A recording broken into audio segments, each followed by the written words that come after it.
first I'll go to what I said earlier about an abuser.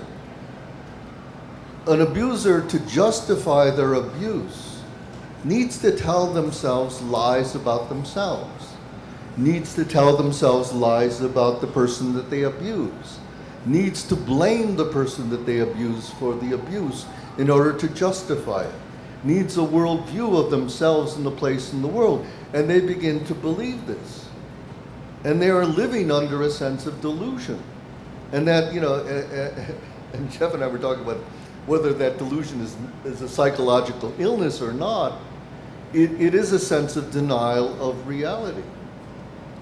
And so you begin, and you go, and the other thing is, like, so much of this is like, it's crazy because it's like, oh, slavery or racism was in the past, so let's not talk about it because it's so far in the past. But then it's like, but if you talk about it now, it's so dangerous to us.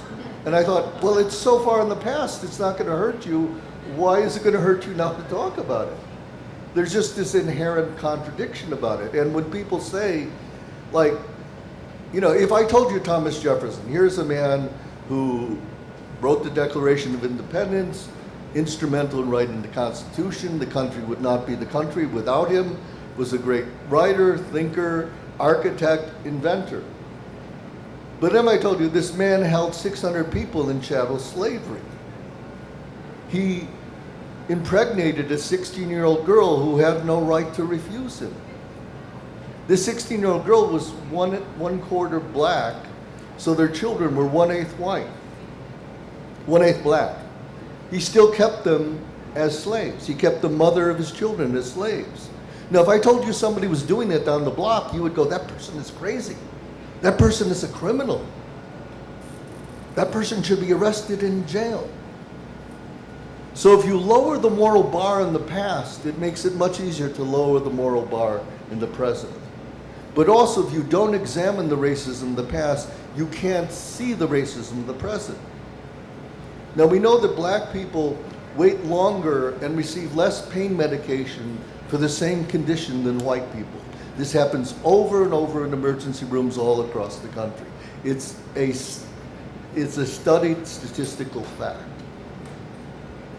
Now, in 2016, there was a study of 222 white medical students.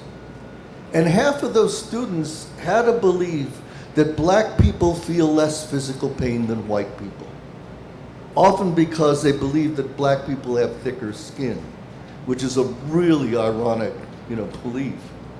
All right? Well, Jefferson was a leading ideologist of slavery during his time.